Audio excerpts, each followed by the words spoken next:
Hello, everybody. It's just about 11 o'clock, so I think we're nearly ready to start.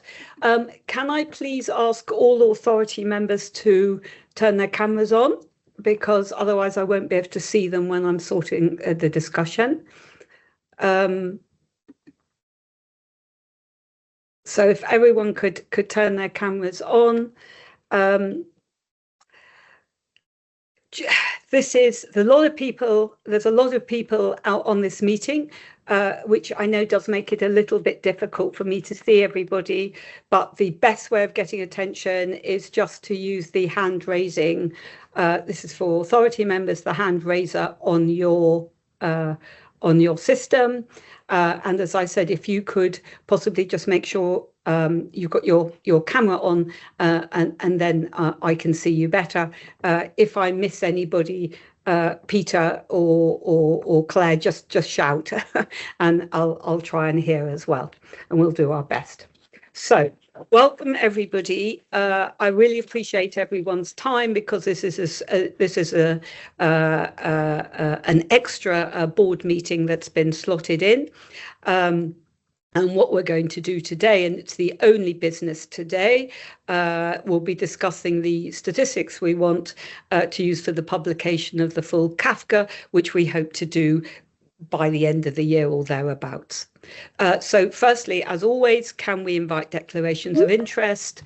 I think Steve's just come in, so that's good. Declarations of interest, let's start with Tim. Is Tim on yet? Okay, Anya? Freelance work within the fertility sector as a patient advocate. Thank you. Stephen Troop? Steve, declarations of interest? Julia, I think if you could just give it a few more seconds, because we're just enabling people's cameras and mics, so it just bear with us. I'm racing ahead, but I will bear with you. Claire, let me know when everything's been sorted. I guess the tech on this is a bit difficult because there's so many people.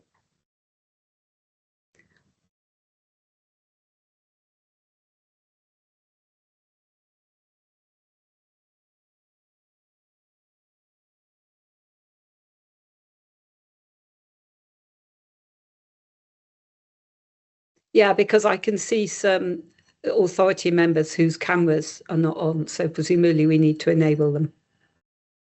I think people who haven't logged in through an HFEA account are treated as observers, so the guys are just turning them into authority members. Yeah. Fantastic. Okay, fine. Sorry, I didn't realise that. Sorry, Julia, it's Ali. Yeah.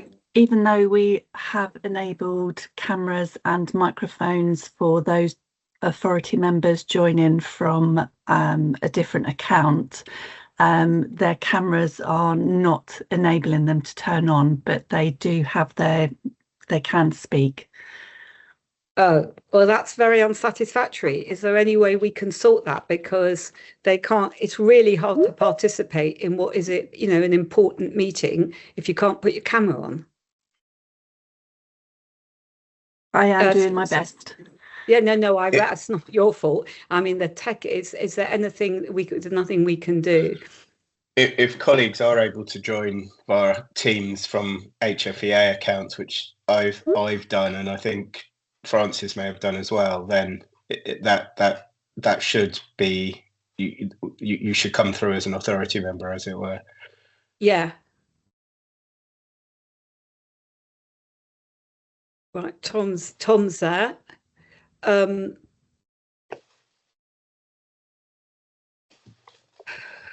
me think who, because I can't see, but okay. Well, look, if people I think everybody's on now. Ali, is this as good as we're going to get unless people dial back in as through an authority website? Yes. All right. Well, it's as good as I can make it at the moment. All right. Okay. Well, we just have to do our best, and people whose camera is not on. Oh, here's Tim. I'm really apologise.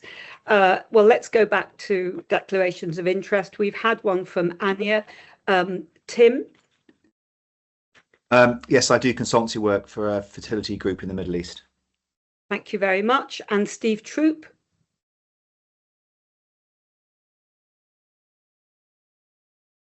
Okay, Steve, I think, was having problems because I've seen him join. Ali, I don't know if he's in. I've seen him come and go, as it were, about 3 times now. So I think he's having some issues. Yes, just bear with me while I try and get him back in. Okay, great. We will. So we just let me know when he's back, Ali, and we'll continue. So apologies have been received from Graham James and Geeta, but we have had some comments from them, which will feed in through the meeting. And as always, in the interests of transparency, the meeting is being recorded, and the recording will be placed on our website. I notice there's a lot of external observers today, and you're very welcome. Hope you can all hear and see okay. So we have one we have one main issue today, one main thing we have to do. It's around the metrics on our Choose a Fertility Clinic, CaFCA, the full publication of which is sent to all the paper was sent to members, and it's been published on our website, and it sets out the basics for the discussion today, including the background to the decision, the findings from the focus consultation that took place earlier in the year, and some key information for us to discuss and help us make a decision on issues which are set out both in the front of the paper and in section 9. A couple of things before we start. Firstly, thank you very much on behalf of the authority for everyone who responded to the consultation. It was really, really helpful. And as I I'd like to remind members, of course, that the results of the consultation should be used to inform our decision. They are not a decision in themselves, so it's just to help us along. But it's a very great help, and we're really grateful to everyone who participated. And also, I'd like to say a huge thank you to everybody, both in and without the authority, who contributed the papers. These are really tricky. These are tricky issues, and the paper was excellent and very helpful. I think we're going to try and handle this in the following way. Firstly, I'm going to ask Peter to set out briefly the background again as to why we're looking at full CaFCA now, as this is as the last part of the PRISM programme. We have discussed this a little bit at a previous authority, but it's complicated, and it would be good to remind everybody, the authority members and everybody listening, just the background again. Claire will then take us through the main sections of the paper. There are 6 main sections, section 2 to 8. Again, each one of those sections is worth a discussion by itself. And we just thought that the simplest way of doing this was to stop. Claire will take us through each section. We will then stop, discuss it, as long as we need to, and then move on to the next one. So you're not sort of thinking about everything all at one time. And then we have to make a decision on 5 questions, which are set out very clearly at the back of the paper. Broadly speaking, what are the main statistics on the profile page? What should that comprise of? What data, if any, we should put on for clinics who haven't responded in a timely way to giving us their data, and a couple of more administrative things in the last 2 decisions that we can come to. So, firstly, ask the authority Does that sound like a useful way of doing discussion? Will that enable you to get to a good decisions? Easy. Okay, I'm seeing lots of nods, so I'm assuming yes. So just before we set on, I think Steve Troop, are you on now? You're on mute. Can you hear me, Steve?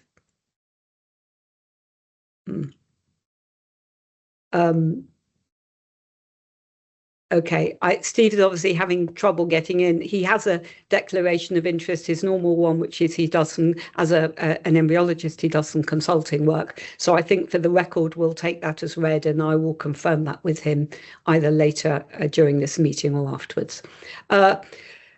Peter, over to you. Thank you, Julia. Right, what I'm going to say will be pretty familiar, I think, to most authority members. But given this is a public meeting, I thought it kind of important to step back slightly and give you a sort of couple of minutes potted history of how we got here, because I think it provides part of the context for the decisions we're about to make. So for very many years, the HFEA has published clinic level performance data. Indeed, we have a statutory duty to collect data and to make it publicly available, and the authority and your predecessors has chosen to make that available via a tool on our website called Choose a Fertility Clinic. Choose a Fertility Clinic is a mix of information about the clinic in terms of its most recent inspections and what patients think of it, but also crucially what the outcome data suggests. And it is structured in such a way that we have what we call headline data, and that's what the focus of this paper is about, supported by a wide range of detailed statistics. You'll also know that for a number of years now, we have been updating pretty much all of our information infrastructure and assets. So that's the register, the system by which data is sent to the register, that's PRISM, and it comes in via a portal. So one important context for Choose a Fertility Clinic is to see it as the last part of that program. Because of this big work in terms of modernizing the register, introducing PRISM and so on, we have not been able to update the data in Kafka for many years. Indeed, the performance data at the moment, or in the last time we had a full Kafka related to 2018. Now that's clearly many years ago, and for the purposes for which Kafka is designed, and principally it is a tool for patients to help them make choices about where to get treated. Frankly, data from 2018 is really not very helpful. So this is what we're about to consider today is a long overdue update, and we're moving to birth data for 2023 and pregnancies for 2024. That's a very significant update. For the wider public, there's always a lag because, of course, it takes at least 9 months for a pregnancy, and then there's times to report the figures and so on. So the data will never be absolutely up to date. But the big this piece of work we're doing now is the final conclusion, if you like. I've described this previously as sort of getting back to base camp in terms of our information.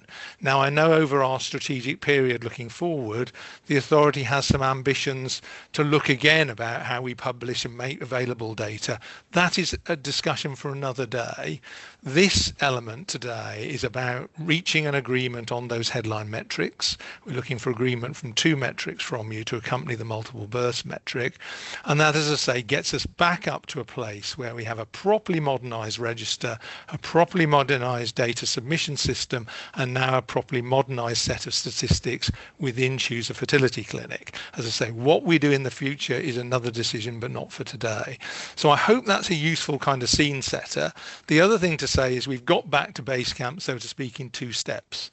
So over the summer, we had an interim Choose a Fertility Clinic update, and that was solely focusing on a metric that we could provide at that particular time, 2 metrics at that particular time.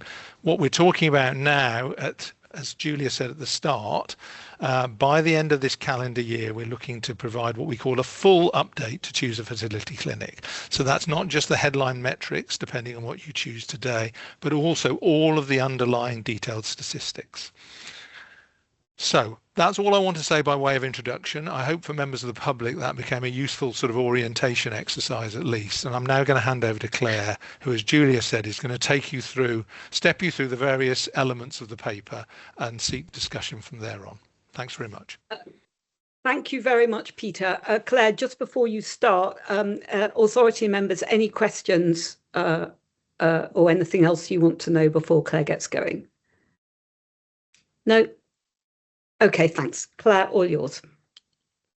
Thanks, Julia. So I'll just go slowly section by section, not reading out everything in the paper, but just highlighting kind of why the information's there and how I hope it's useful for the authority, and obviously kind of pause and take questions. There are lots of people on this call who've helped with the production of this paper, as well as senior management team. So it may be that I'm not the most appropriate person and I can direct questions elsewhere. So just looking at the paper itself, so the background is, Peter outlined quite a lot of the background, and we have discussed this issue at authority several times, and most recently in both May and July this year. And as it says in section 1, in May, the interim CaFC publication was published, which got us a bit more up to date than we'd had been. And it was agreed in May, and then we came back with a bit more detail in July, that in order to enable authority to make a decision about what the main headline statistics should be on each clinic's main profile page, it would be good to carry out a focused consultation, gathering views from patients and professionals over the summer. And we talked about that in a bit more detail in the July authority, and agreed the 4 different types of statistics we would gather public opinion and professional opinion on. So that's really the background. And in section 2 of the paper, we've tried to outline a bit more of the wider context of why we produce information on CaFC. So as members will know, by law, we collect information on every treatment and outcome that is carried out within HFEA licensed clinics. We've been doing that since we were set up in 1991. And we've got the longest running register of fertility treatment in the world. And important, I suppose, for this discussion is it's the only place where patients and the wider public can see all the information that we collect from the UK regulator in one place. And I think particularly it enables members of the public and patients to be able to compare the same information from one clinic to the other. So that's the only place where that can be done. As you'll remember, we carried out a national patient survey last year, and although location remained the most important factor for how patients choose clinics, the second most important factor was looking at success rates. And particularly for self-funded patients, they may well choose between one clinic and the other based on some of the information that's available on CaFC.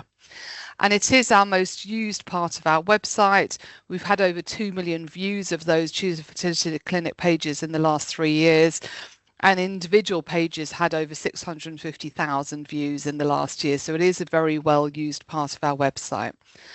It's also worth noting there are other websites that use this data to produce their own comparisons.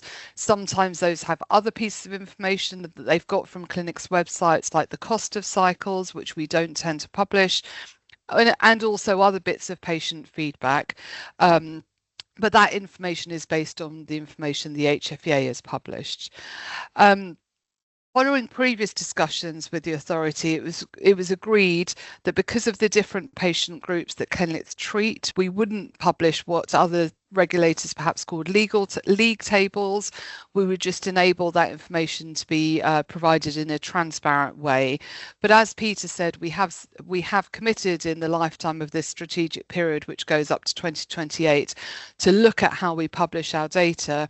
At the moment, there's 2 or 3 different sources, including our dashboard, which has national level data, and our periodic reports. But we've committed to looking at that and looking at what the future is, and whether there is a different or better way of displaying data that would be helpful for patients and the public.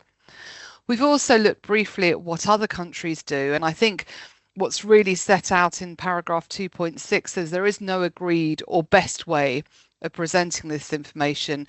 We looked at what happens in Australia and what is published in the US, and they both publish several different data sources for the public.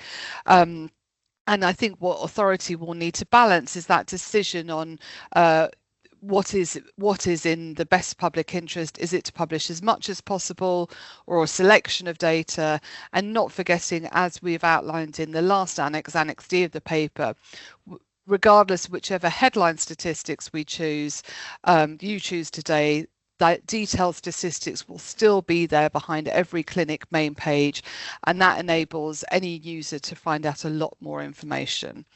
So that's just setting out the wider context. Shall I pause there and see if anyone wants to pick up on anything? Anybody want to pick up on anything on the wider context?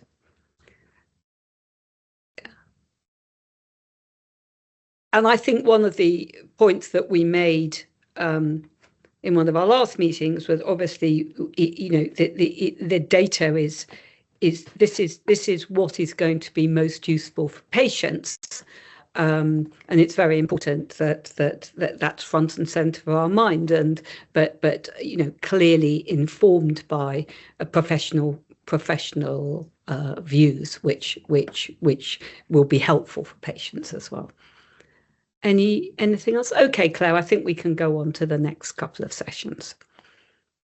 Thank you. So section 3 and 4 outline the focused consultation that took place in August and September this year. And as it says in 3.1, the focused consultation aimed to gather views from patients, individuals sharing their views on behalf of a professional or patient organisation, and professionals. There was also an option for members of the public to submit responses, although we didn't expect that to be kind of widely used. The focused consultation was designed intentionally to be lay friendly, with information provided to enable people without detailed knowledge of these statistics to engage with the questions. And I'd like to thank both professional bodies and patient organisations, authority members and members of our patient engagement forum, who all user tested the consultation before it went public to enable it to be as lay friendly as possible. And we really benefited from the feedback we got from those that user testing. As noted in section 3.3, the views expressed in the focused consultation are not intended to be a representative sample of the public. They're really a snapshot of the views of respondents. And in section 4, we've outlined full details of the methodology we've used to analyse the consultation.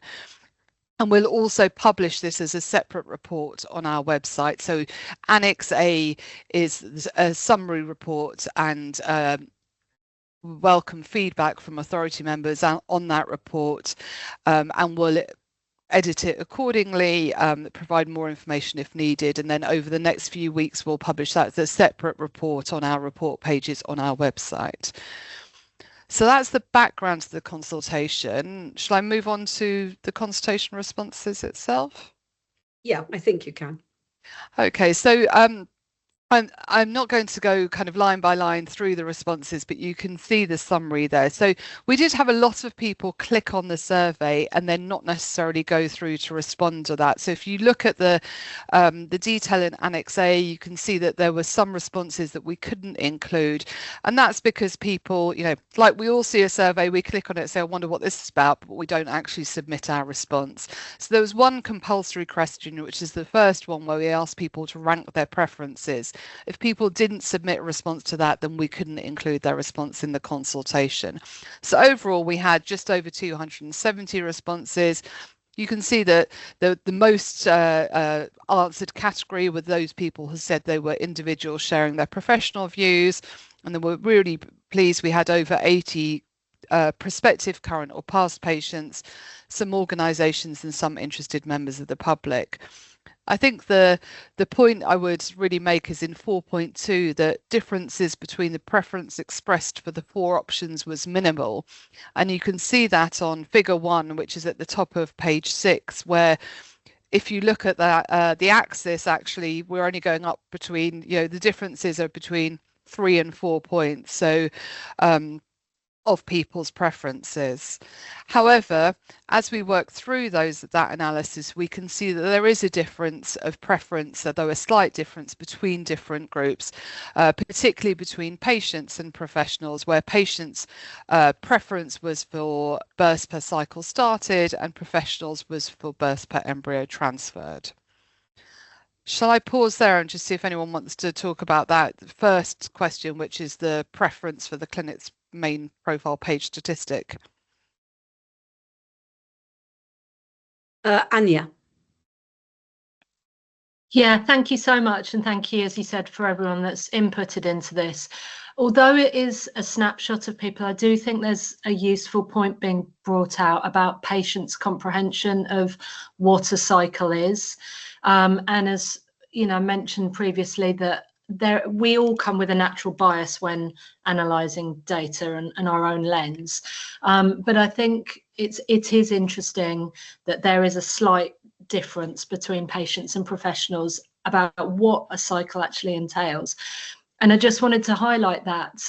It's not a surprise to me at all that that's the case, but I think it would be useful for us to really have that at the forefront of our mind when we're looking at how we communicate CAFCA to the wider public, because I think it's important that the patient perspective is front and centre, and that slight difference, maybe confusion about what is a fertility cycle is acknowledged right at the start. So it's just to highlight that, say that it's not a surprise for those of us who work with patients regularly. So I think it's important to note, though. Thank you. Tim. Yeah, I completely agree with what Anya just said, and just maybe I can sort of, as a fertility clinician, maybe expand on that a bit, which might be helpful. So if we go back sort of 10, 15 years or so ago, then the metric was per cycle started, and that's what we working in fertility clinics work towards. The issue was that clinics varied in the percentage of cycles that were cancelled between starting the first drug and the egg collection, and that could be because of over response to stimulation, under response. It could be because of a polyp found or something like that. There was a bit of a concern that if a clinic started a cycle and maybe the patient was over responding, perhaps because they were worried about their data, they might keep on going all the way through to egg collection, though perhaps it would have been better to have cancelled the cycle. So there was various concerns about that, all sorts of things. So there was then a move towards per embryo transferred, which again gets around that there's no benefit to clinics in putting back lots of embryos because it's per embryo transferred. So it helps push down the multiple birth rate. And it's interesting that really there's, across the different respondent groups, then per embryo transferred is relatively favourable. And I think we're used to that in the sector, and I think patients are used to it. And in terms of what Anya was talking about, which is the per cycle started or per egg collection, there's not a massive difference between the two of them, and I can completely understand why patients would be interested in per cycle started, because if you're talking to a patient in a clinic before they've even started, or maybe they're even thinking about going into IVF, the most real statistic for them is per cycle started. Now, for most clinic groups, and I think we've heard it's maybe overall about 5% of cycles are cancelled between starting the stimulation and egg collection. So the majority of cycles do make it through to egg collection. I think probably the professionals have gone for per egg collection as being the preferable one, because that's a real black or white thing. It either happens or it doesn't happen. There's no sort of getting around it. You either have an egg collection or you don't. And very importantly, both for per egg collection or per cycle started, it includes all of the fresh and frozen transfers from that procedure, so from that cycle or that egg collection over the next 12 months. And I think that's really important, because I know we'll come on to talk about embryo biopsy or PGTA, but if a clinic was using lots of PGTA, it could slightly sort of, depending on what we come on to, slightly massage the data one way or the other. If you do it per egg collection, then it includes all of the embryos transferred in the subsequent year, whether they've had, well, potentially, I guess we can discuss this, whether they've had PGTA or not, because it's basically all of the embryos that are going back. So it really helps normalize things from that perspective. So personally, I would be relatively relaxed between, as a second choice, per cycle started or per egg collection, but I can see there's less scope for manipulation, perhaps, of the stats by using per egg collection. So I would probably agree with a professional approach there. Okay. Okay, great. I've just checked. Alison McTavish, I've just got your text. You can see and hear, but you haven't got a mic or a camera. If you want to make a point, it's very, very irritating, I know. But if you can't and you want to make a point, just text me and I will make the point for you. Tom. You're on mute, Tom.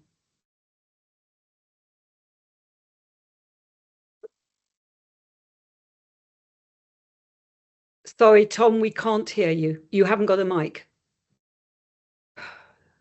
Okay, he's trying again. Let's get to Zeynep. This is really very irritating. Let's just see if we can help those people who don't have cameras and mics. I think Peter's going to do that. Zeynep, I think you have your hand up, yes? Yeah, I was just following on from the conversation that Anya and Tim are having with regards to this section.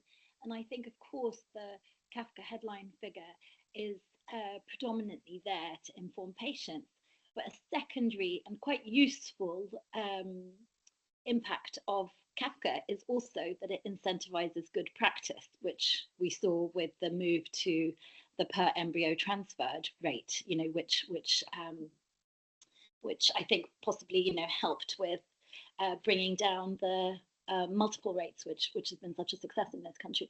And I think on that regard, I agree with a lot of what Tim said, that even though there isn't a huge difference between the per cycle started and per egg collection, if we want to also take account of that secondary incentivizing good practice, going from per egg collection might enable that a little bit better as well. And I think that's a really helpful thing. And just explaining the difference between those two things to patients, I think, is fairly clear, and patients can be quite easily informed as to the reasons why a cycle might not get to egg collection stage, so that they can, you know, really understand how that starts it. Thank you. Tom, can we try again? Have you got... I've Yes. put on some headphones just to see if that works. That's great. It does. It does. Marvellous. Thank you for bearing with me while I sorted that. I'd just like to reflect on both the point that Anya and Tim also made, and very much actually the original point that the consultation that was done was to inform us rather than necessarily being something that directed us. We have to make a decision based on that information. And my personal feeling hearing this is that from Anya, what we're hearing is that the patients want to understand the best information that they can to make a decision. And then from Tim, we're getting a assessment of actually there are some challenges with what would seem like intuitively the most obvious thing. And so because of that, that actually pushes me towards what the professionals would suggest in terms of the approach, because I think that that is in the spirit of what the public who have responded are saying, because they're saying they want to be most informed. And I think all of that is then within the context of this information is provided in more detail further on in the system. So this is about the headlines. So again, I know you're going to have the vote later on, but hearing both of those sets of things and having read the report, it pushes me towards feeling that taking into account what the public has said actually pushes me towards more the professional view of what the best answer is in this particular case. And I realise there is a chance, and Annie may come back on that that might sound like a professional being a bit patronising, saying, don't the public understand what they're talking about? I hope I'm not implying that. I hope that I'm saying that actually it's about looking at the spirit of what they're saying to inform our decision. So no question there, just a comment. Thank you. Anya, I think you'd like to come back on that. Yeah, I don't think it's patronising at all, and I think the spirit is absolutely right. But I think if we do go down more of the route of the professional response, it's just about making it as clear as possible to, you know, which we have done all the way along with this process. It's been the layman's terms and the, you know, user friendliness of it has been really, really spot on and helpful. So it's just carrying on with that and making sure how we're communicating it is really, really quick to grasp for anyone. I mean, I think we can't highlight it enough, but we all know this, but we're dealing with such a vulnerable group of patients with huge expectations, with media information to disseminate. So there's a lot before anyone even comes onto the landing page. And so my only plea isn't about can we use one metric or over another, but it's whatever we choose, can we have it through the lens of someone that really needs it as clear as possible, as simply as possible. So that would be my only plea. Thank you. Christine. So I would be in favour of using the most reliable data, but also taking into account what the patients really want to know. So in terms of that, I would then suggest that we use the births per embryo transferred as the kind of headline figure. And then as the backup, then the births per egg collection procedure, because then that does kind of address cycle started, as has been highlighted already, but then it excludes people who have, a poor response or an unusual response for whatever reason. It is very difficult to know what to pick, but I think we shouldn't agonize too much over which one we pick, because I think they're all very useful statistics, but I would like to favour the most reliable statistic, I think, which is probably the births per embryo transferred. Thank you. That's very helpful. And thank you for those comments. And a comment that has been made in an earlier discussion, I think is worth saying, is the one of the issues of trying to explain things clearly and simply to patients is that, we are explaining to patients in general because we can't, that's what we have to do. But of course, every individual patient who reads this thinks, how is that helpful for me personally, and looks at it through a personal lens, which might be a little bit different from as we're trying to explain to the majority. So it is a challenge. Frances, I know, is having difficulties. She's in and out the whole time, but I think she's trying to get back in again. Right. I think, Claire, we're back to you. Thank you, Julia. So the next thing we asked people who responded to the survey is after they'd ranked their preferred clinic main profile page statistics, what should that include? And you can see from paragraph 4.4 there were some differences on this. So perhaps the most straightforward was we asked whether that main profile page statistic should be presented as a combined statistic, including all different types of IVF treatments, such as fresh and frozen transfers and treatments using donor eggs or PGTA. And overall, most respondents, so over 75%, said they did not think there should be one combined statistic.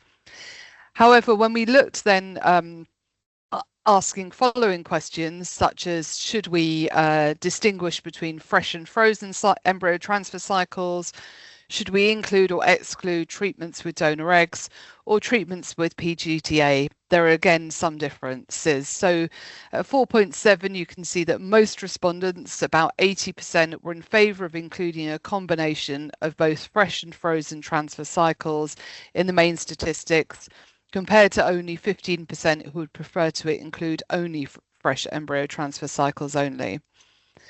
In terms of treatments with donor eggs, about 70% of respondents were in favour of excluding treatment using donor eggs, and 23% were in favour, but we can see differences between response groups on this. So over 70% of both professionals and organisations were preferred to exclude treatments with donor eggs, and a higher proportion of patients were in favour of excluding donor eggs, about 61%. However, equal proportions of the small numbers of members of the public who responded were both in favour of including and excluding donor eggs. And you can see further detail of that in figure 3 at the bottom of page 7. And lastly, in terms of treatments with PGTA, which is rated red for most patients on our treatment add-on system, about just half, 51% of respondents were in favour of excluding treatment using PGTA, and about 38% were in favour of including. And when looking at this by response group, we can see a slightly higher proportion of patients were in favour of including it, about 42%, while a high proportion of professionals, 59%, were in favour of excluding treatments from using PGTA from those main profile main profile page statistics, and you can see that outlined in figure 3. Shall I pause there again? Yes, please. So comments on that, and maybe if we could hear from the professionals side, Tim, Francis, maybe as well, Steve.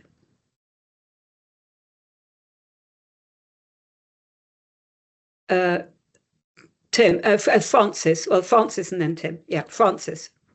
Just to clarify, when we say excluding PGTA, do we mean excluding PGTA from all the data? Because PGTA does skew things in that the success rate per cycle started or per embryo collection, if you've had PGTA, may be lower because there are fewer embryos to replace. So from which set of data are we talking about excluding PGTA? So in this context, we're referring to whichever the front page statistics authority choose, whether to include or exclude PGTA in that statistics. However, on each clinic's detailed statistics, as shown in Annex D, people would still be able to see cycles with PGTA that had PGTA. I'm just thinking that as time goes by, the skewing effect of PGTA may increase as more and more cycles have PGTA. So we need to think about not only what impact that has now, but also the impact that that's going to have in the future. So I know others have got their hand up, but just noting at paragraph 5.6, which is in the next section, what authority had previously noted on exactly that issue, Francis. So perhaps we can come back to that or come to it now, whichever you prefer, Julia. Okay, no, we can do that now, or you do whatever. Sorry, I'm just messaging Steve Troop, who's having some problems. Why didn't you just deal with this now, Claire? Okay, so I know Tim also had his hand up. So just at paragraph 5.6, we noted in the May 2025 meeting that the use of PGTA in the UK is increasing. There's a technique known as batching cycles. I won't read out the whole paragraph, but there was raised at the May 2025 authority meeting that if PGTA cycles are included in the birth per embryo transferred calculation, clinics that undertake more PGTA may show an inflated success rate, which could make comparisons across clinics more difficult. And then we've gone on to say in paragraph 5.7 that extending this argument, it might be helpful to avoid having two similar statistics. And perhaps we can talk about that again, when we come back to that. But I suppose just making the point that the authority did note about PGTA and the potential for inflating success rates in 5.6, but I shall defer to others at this point. Thank you. So Tim and then Anya. Well, Anya was first, actually, but okay. Yeah, I think following on, so I know we have discussed this beforehand. I mean, certainly the per embryo transferred metric, I mean, absolutely needs to exclude PGTA because it just really, clinics with high amounts of PGTA, and I think it's mentioned there that one clinic, half of their cycles of PGTA, it completely skews the data. So the per embryo transferred metric, which has to continue to be, has to be excluding PGTA in my view. And then I think if elsewhere in the deeper data, patients can look to see what the success rate is per embryo transferred just for PGTA, then that's a separate discussion, I guess. But once we get to, if we were to go with this as a secondary metric, the per egg collection procedure or per cycle started, again, they're going to be relatively similar. My view would, at that point, PGTA should be included in that data, because I think that's the only way that if there's a clinic with half of its cycles of PGTA and you have another clinic that's doing no PGTA and the birth rate per egg collection procedure is the same, that shows you that overall there's no benefit of PGTA, or maybe it's even lower, as Francis suggested. So I think it would be not helpful from a data perspective to exclude PGTA from that secondary metric. The other question that was asked was about per embryo transferred, whether that should be all fresh and frozen embryos all lumped in together, which I think there's so much of a move towards more frozen cycles that the issue with focusing on just fresh embryo transfer is that is becoming a smaller and smaller slice, and therefore, you know, data wise it's getting a bit more variable. So I probably would just lump everything together. So non-PGTA, whether it's fresh or frozen, just per embryo put back, I think is a pretty good metric. Okay. Anya?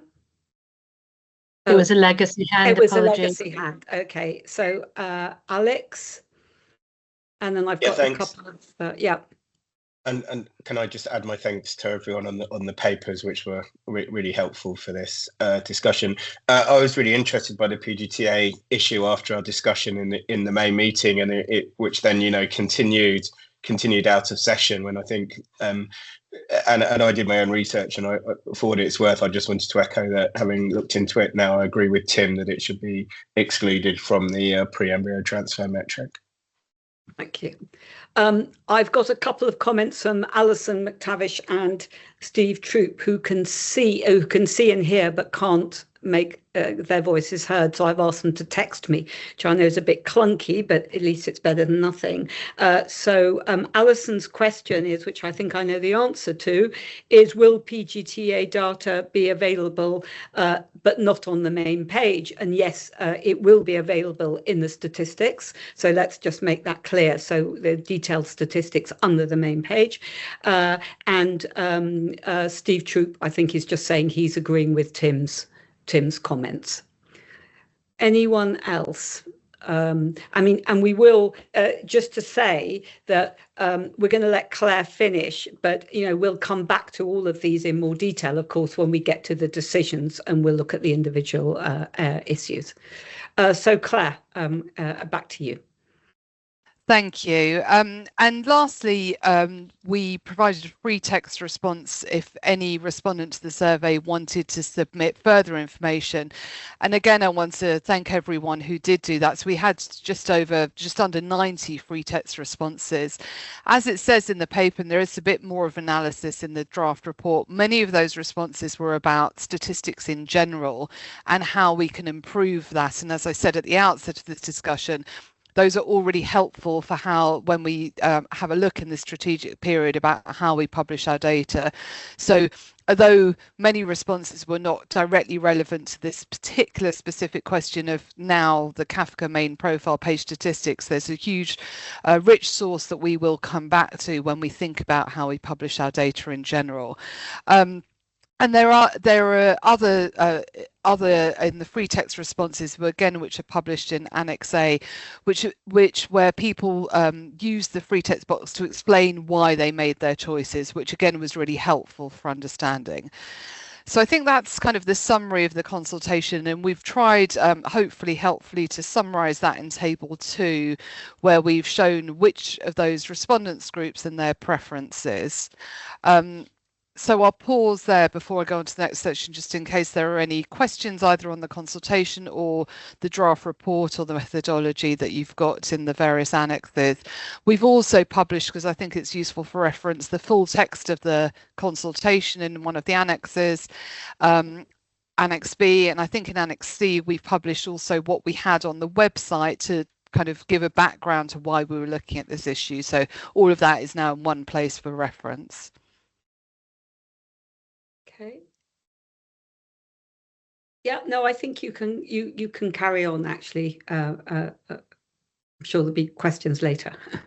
Okay, and thank you to, there's a number of HFEA staff here who this was a kind of extra piece of work that was not planned kind of in the beginning of the business year. So really, you know, thank you for all they've done to get this together and to publish such a useful report. So moving on to some relevant considerations, which is a bit of a clumsy title, but it's a kind of catch-all for other things we thought helpful to raise for the authority. So I think, as I've said at the outset, that the key aim of CAFCA is to enable patients to be able to compare like with like. So it's the only source where it's verified information, verified data from clinics, and they can compare one against the other with the same statistical background.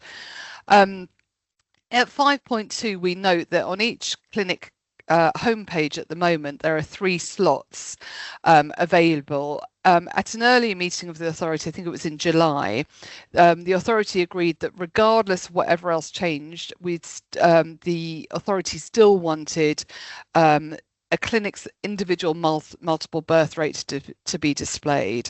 So if we take that out, there are 2 slots left to be used that can be used to show a clinic's main profile page statistics. At the moment, that's the number of slots available. As I said, we are looking at the presentation of our whole data, but it would be too both timely and complex to change it from those three slots at the moment.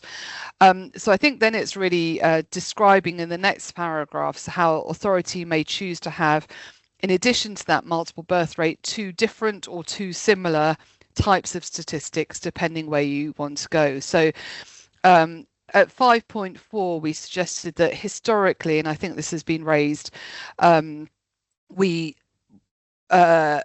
there were different statistics, including at different times birth per cycle started and birth per egg collection.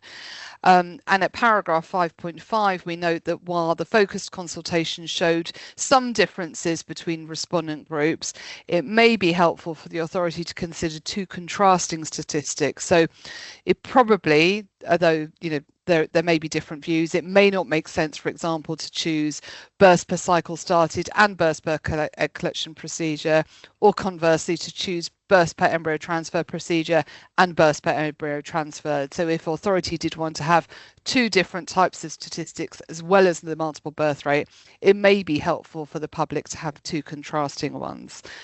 And then at 5.6, I think we've already touched upon, how PGTA data may be displayed and how it may, in some cases, depending which statistic is showed, potentially inflate success rates.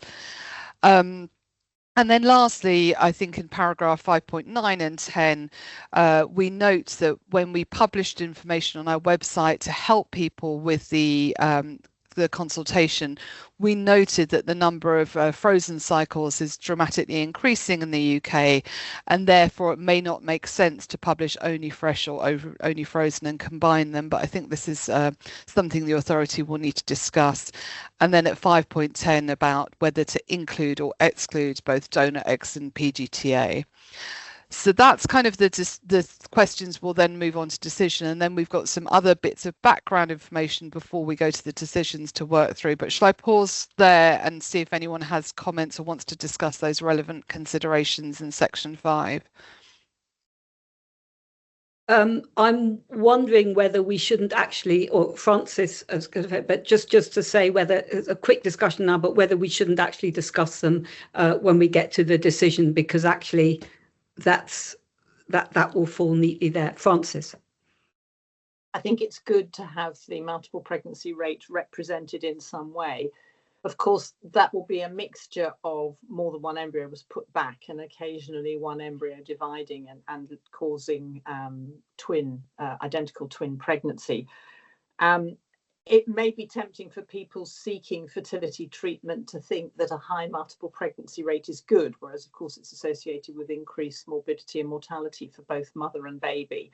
I just wonder whether it's worth inverting the figure, and instead of putting the multiple pregnancy rate, which would generally be a lowish figure, if we put instead the single embryo transfer rate, where a higher figure would actually represent better practice in that clinic. As an aside, would also not include the spontaneous twin pregnancies as a consequence of embryo splitting. So you're saying sort of almost presented as a positive rather than a negative, in a positive way that something has happened rather than a negative way that something hasn't, so, if you like. So a good clinic might have a multiple pregnancy rate of 3%, but actually that might represent a 96% single embryo transfer rate. 1% being spontaneous and the other 3% being more than one embryo put back. It's not a way that we've previously considered multiple pregnancy rates, but any of us, I think, when we look at data, generally think, a higher percentage is better, particularly if it's in the 90s. So it's just a suggestion as an alternative way that we could present the same data. One way or another, I think it's very good to have that figure there, because we know that the vast majority of clinics are now doing extremely well in maintaining a low multiple pregnancy rate. Thank you. Tim? I think it's an interesting way of looking at it. My sort of feeling is that I think nowadays, in my experience, most patients don't look at twins as being a positive. I think if we were having this conversation 10 years ago, it would have been a very, very different discussion. My sort of feeling now going into it, the patients are generally aware of the risks, and it's not seen in such a positive light. You know, I'm doing some work abroad, as I mentioned in my in the conflicts bit, and it's very different in other countries, very, very different. But from a UK perspective, that's not really my feeling now. And I sort of think that if the main thing we were looking at was percentage of single embryo transfer, that's almost a sort of surrogate marker for what you're really interested in, which is what is the multiple birth rate. In the States, their main argument for having high rates of PGTA is that they can achieve a low multiple birth rate, whereas obviously we've achieved a low multiple birth rate without resorting to PGTA, just through really good laboratory and clinical practice. So just summarize my sort of feeling is I think at the moment it does work with having it focused on the main outcome we're concerned about, which is multiple birth rate. But I would agree with what you said, that somewhere there needs to be the figure of single embryo transfer rate so that you can assess that. But I think clinics can achieve a low multiple birth rate by putting back 2 embryos in some patients. It's just there's nothing wrong with that, as long as the main outcome is a low multiple birth rate. So my preference would be to stick with things as they are at the moment. Thank you, Tim. Alison McTavish has a comment, which is, if single embryo transfer data is used, do we need to consider if it's elective single embryo transfer only, i.e. otherwise it might skew the data? So that was her point. I don't know if anyone wants to come back on that. Francis.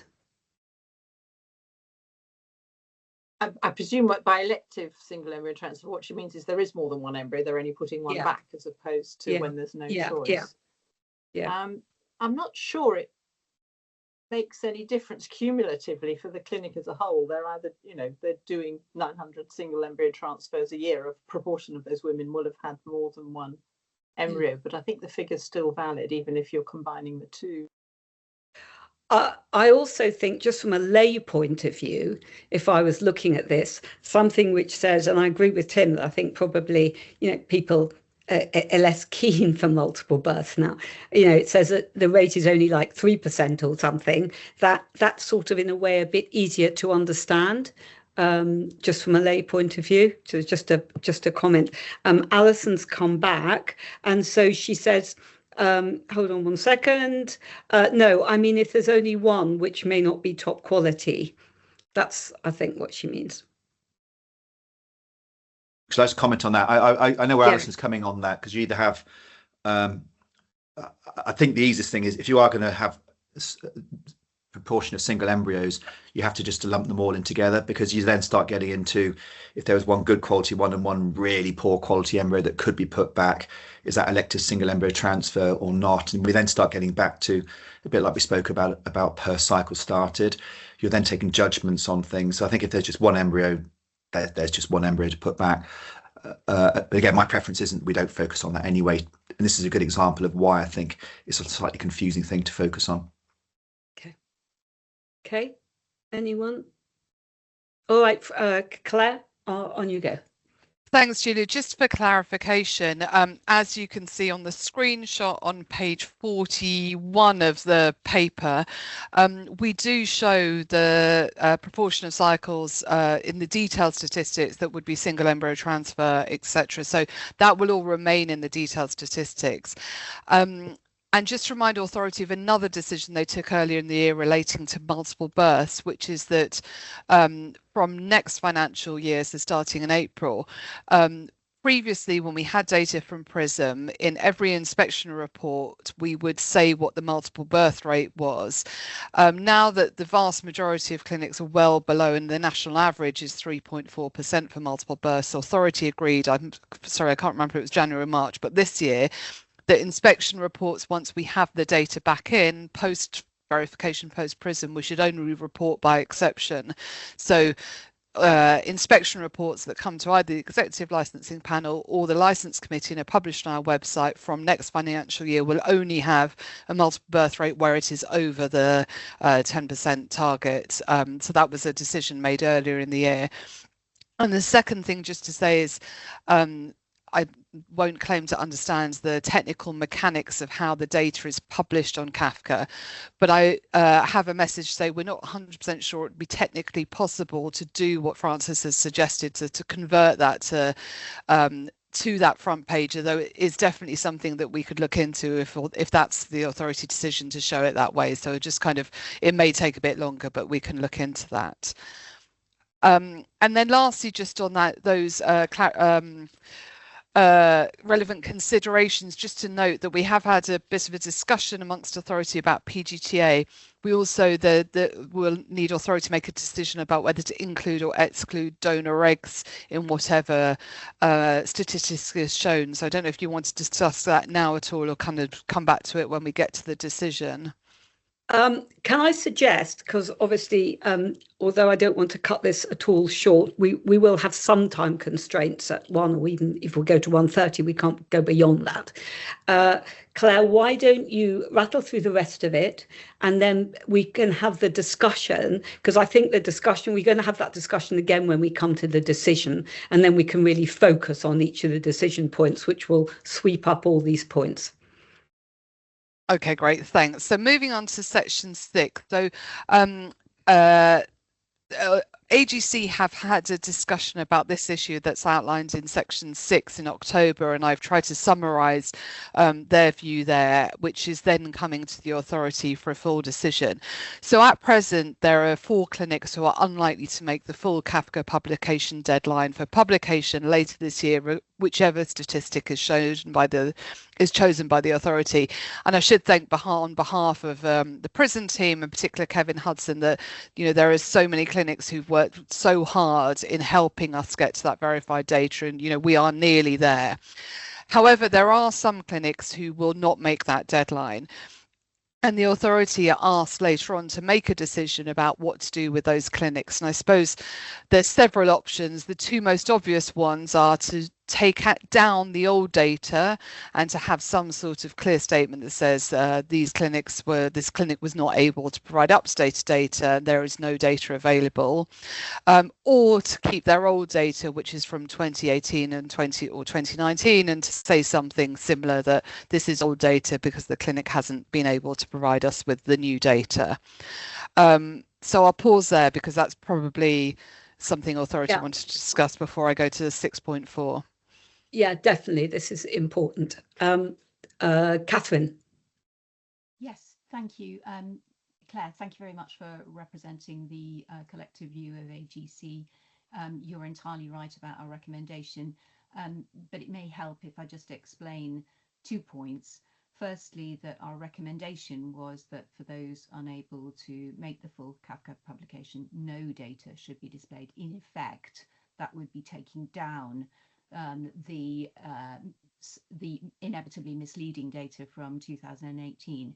But 2 factors that were important were, firstly, that we clarified that late submission of data, no matter how late, would still be included, and so there would be an opportunity for clinics to rectify there being no data available, and we were concerned to make sure that that was the case.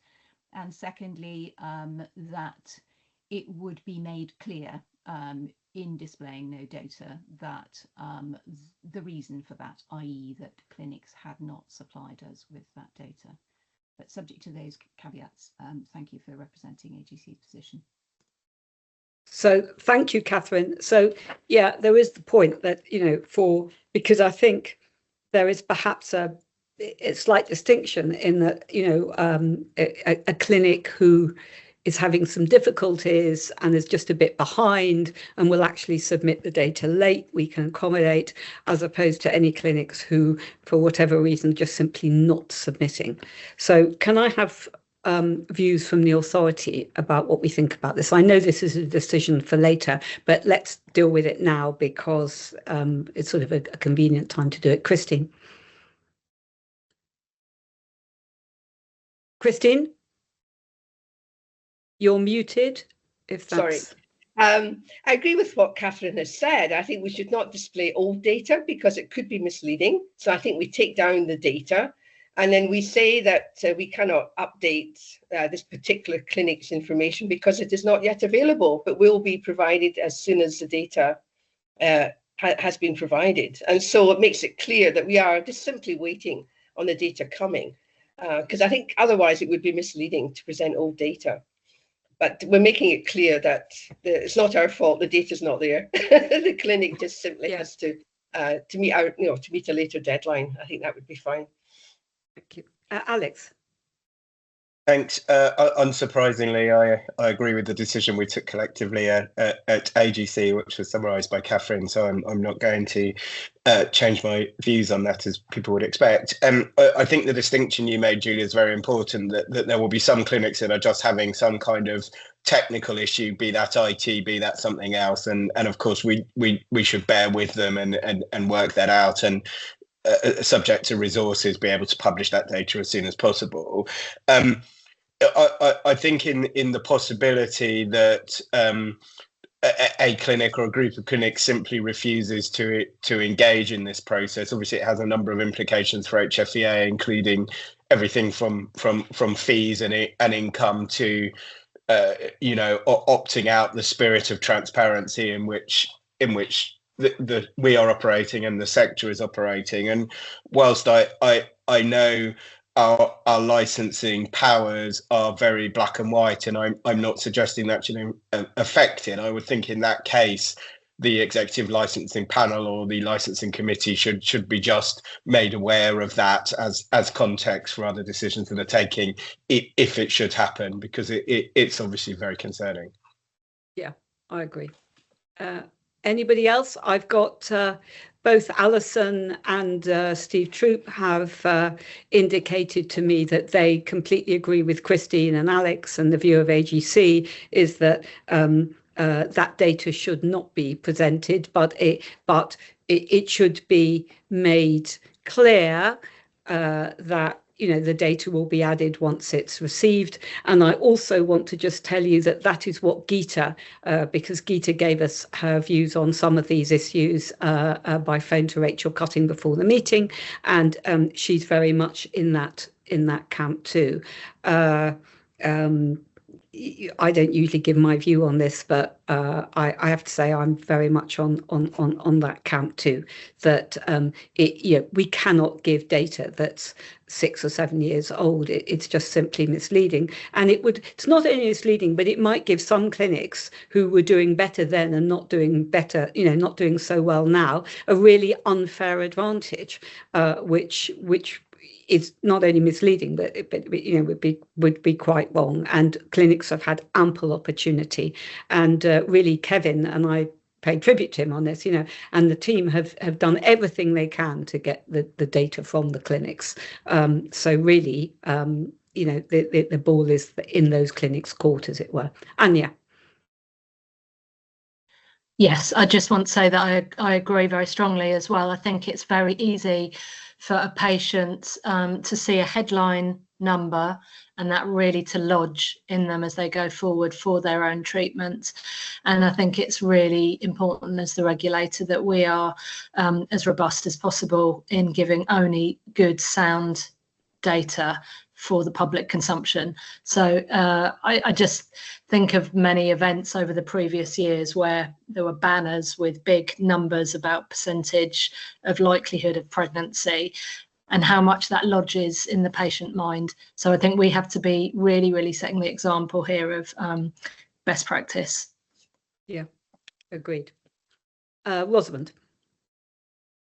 Thanks, Julia. Yes, I agree with everything that's been said. And as regards the idea of old data sitting there, patients would be left guessing as to what the significance or change might be. And that's just totally unworkable and unfair on them. How are they to know whether it might have got better or worse, etc.? Yeah, thanks. Good. Anyone else? I mean, we'll come back to this when we actually formally take the decision, but I think it's some important points have been made. Claire. Thanks, Julia. And maths isn't my strong point, so I apologise if I don't explain the next point as clearly as I could do. So in paragraph 6.4, members may remember that on each clinic profile homepage on our website, there's some information at the top. So it's a patient rating and inspection rating, both of which we said we will look at in this current strategic period. And also the headline statistics. And previously, prior to the interim CAFCA in May, that had a kind of a symbol, so green tick, a red cross, or similar, to demonstrate whether that clinic was in line with the national average, above or below. Now, should the authority decide to choose two different contrasting statistics, for example, births per cycle started and births per embryo transferred, it may be that according to one statistic, the clinic is in line with the national average, but it may be not according to the other. And this is where my maths gets confusing.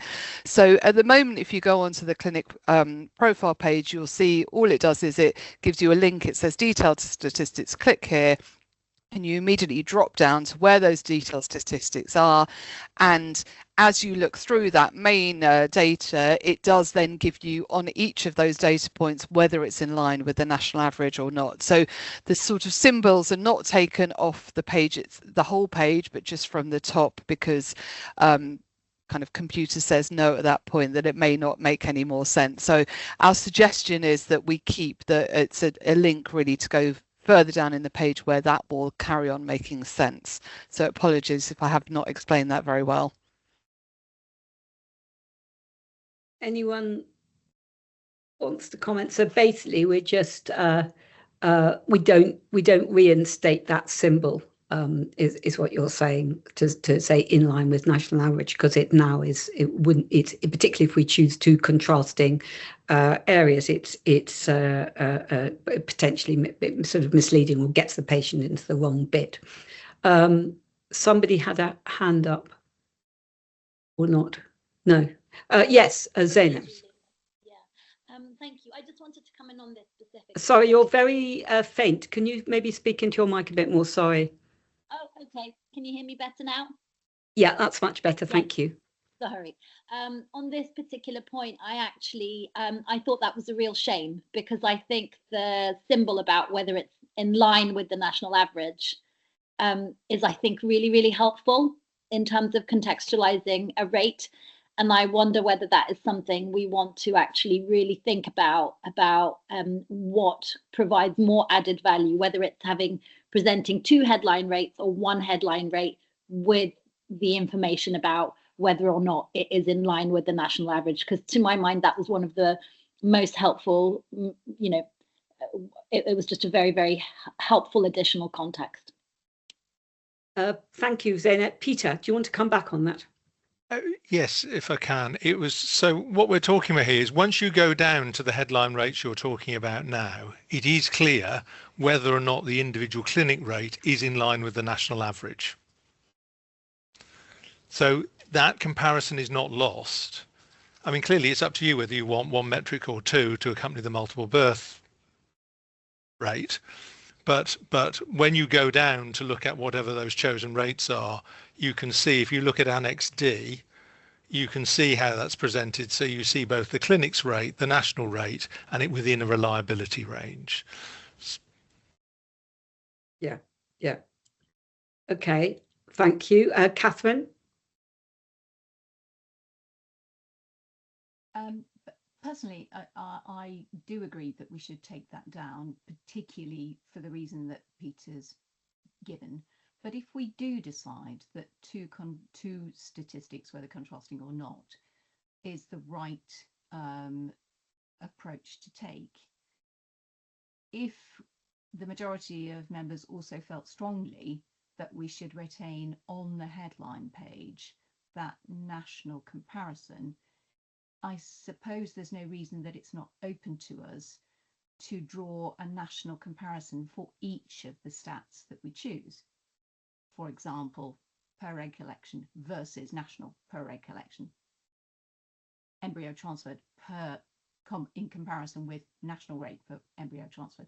Personally, I'd prefer not to, but I just wanted to ask if that would be possible if there were a majority view in favour of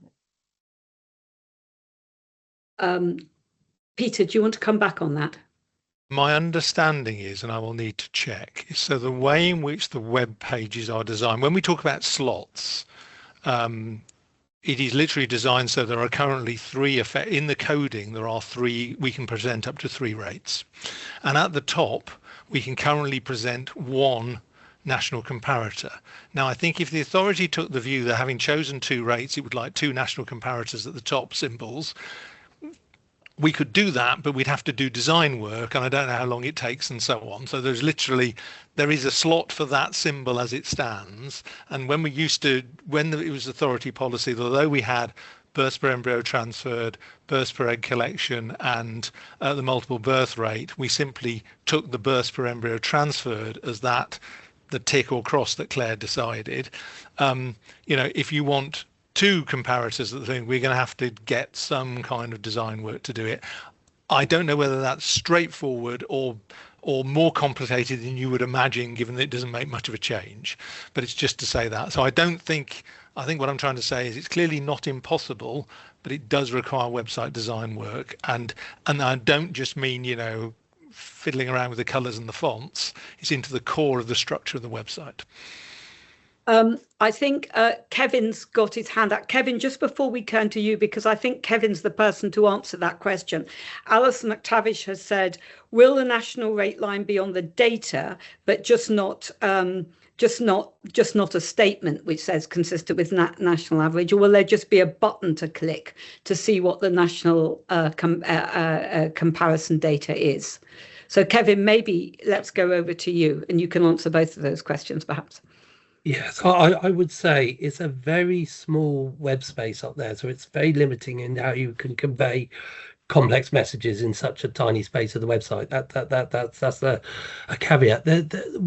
What I originally put my hand up was for, say, there is a way to either try and redesign it, or if you're choosing 2 options, to think, is there one of those options that's a priority option that you could link into, and then just present as the priority option that feeds through to the headline, and the second one is a more subsidiary one. I don't know if that makes sense clinically or not, but that would be a way to think about how we categorize the data. And sorry, coming back to Alison's query, Julia. Yeah. She just says, is it? I think what she means is each of the data points, in line with the national, as much as we were saying that, for example, births per embryo transferred, is that in the line with the national average, or is there simply a button to press which says this is, is the whole thing in it, which I think it is, isn't it? It's just an icon that we would be moving forward. Exactly. But looking at the data, there's going to be a number of clinics that where the icon will be different on each of those measures. Yeah. So one will be above, one will be consistent, for instance. So we can't guarantee that the clinic on both measures will have the same measure, the same rating. Thank you very much, Kevin. Tim? No worries. Whilst I was sort of saying earlier on that I think having the second metric of per egg collection or per cycle started is great, a big downside is clinics can push up their success rate by putting back more embryos. This is why we moved away from it. So per embryo transferred, in fact, if you start putting back lots of embryos, you might even do worse with that because of the way how the denominator works. But per egg collection procedure, if a clinic put 2 embryos back in every single transfer, they would have a very high per egg collection success rate. It would also show up as a high multiple birth rate. So we just need to be aware that if we're sort of promoting above national average or whatever it might be for per cycle started or per egg collection, that will encourage clinics to put more embryos back. And that's a downside of it. That will show itself up in the multiple birth rate, but we've already decided that we're not going to publish multiple birth rates below 10%. There's a big difference between a clinic with a 3% and a 9% multiple birth rate. So clinics could use that, being cynical here, but it's the reality of it, could use that and be within the 10%, push up their per per egg collection success rate, and be above national average, and then I would use that in marketing, absolutely. So to be clear, what you're saying is it's actually more for patient from the point of view of being more accurate for patients. It's better to have the two metrics and to remove, as we've suggested here, the in national according to national average icon. It's difficult because I think, you know, from a patient, and I'm not linked to a clinic now, so often when I see patients privately, whatever, we'll look through the Choose a Clinic and we'll look through the different things, and it's actually having that, you know, that really nice, straightforward, above national average. It is what it is. You know, there are different, you could interpret it different ways, but it's a pretty clear statement that clinic is doing something, that its stats are above the national average. So I understand completely the benefits of clarity for patients with that. I think coming back to what Kevin just said there, I guess one thing we could do would be to stick with the above, below, whatever national average for the per embryo transferred, and have that as the main outcome, which is what we were using beforehand. But once you start getting down to other areas where it could be manipulated a bit by just putting more embryos back, maybe lose it for the per egg collection or per cycle started, because I think it might be less useful for that. Okay, thank you. Tom. Thanks very much. So I'm really struck by the fact that all of this conversation, everyone is focusing on how we might best communicate the information to the people who need the information, and that is a consistent theme, even though there may be slightly different views about the best way of showing that. And I think it's also really key that we've had clarified that none of the information is lost, it is available to people. So it's more about how and where it's presented rather than it being a specific should we or shouldn't we. I have a personal view which is similar to Catherine's, which is that if we're going to go for two metrics, which I think has the benefit of two metrics being there at the top, because that will be what people will be more interested in. The corollary of that is that then the more that you add to that, the more complex it becomes looking at that top level statistic. And therefore, I would also support simplifying it by removing the average, on the basis that that is available if people wanted to go down further into the other information. And it's really helpful hearing Tim talk about how he might go through with a patient the full set of information, looking at it and have a conversation with people about that. So I just wanted to make the point, my personal view is I would go with the recommendation of moving it away, particularly if we said two, but I'd also just emphasize that this is about clarity. And also, final point, just because we do it like this, in a year's time, if we get loads of feedback from people saying it was really difficult and they really wanted to do it, then we could revisit Peter's point about the design of the website and other activities. This isn't a set in stone forevermore decision. It's about what we do at the moment. So yeah, all of those points make, but me personally, I would go towards removing it.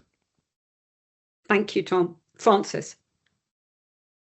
I think Tim's just made a very good case for actually going back to stating the actual multiple birth rate for each clinic, because 3% is very different from 9%, although both are lower than 10. Yeah. Just to clarify, on the Choose a Fertility Clinic statistics, Authority agreed that the actual multiple birth rate should stay. Where Authority took an earlier decision was in inspection reports that it would be reporting by exception as a non-compliant. So I think unless Authority changed a decision which was made, I think in May, that main figure that says the exact, I'm just trying to look at the wording, multiple birth rate and whether that's in line with the national average or not, and the exact multiple birth rate will remain as a key statistic. But I think unless Authority want to change their decision from May, that nothing changes with that. That's fine. So it's just on the inspection report. So thank you for clarifying that. Anyone else? Okay, thanks everyone for that. Claire, let's rattle through the last little bits and we'll come to the decisions.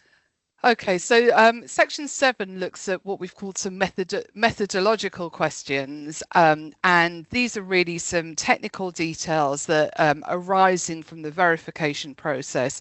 I won't rattle through all of them now because I think the recommendation that we're making is that the authority decides whether to establish a subgroup of authority members to meet with the executive to discuss and agree on those issues, and this is a kind of example in 7.3 of what those issues will be.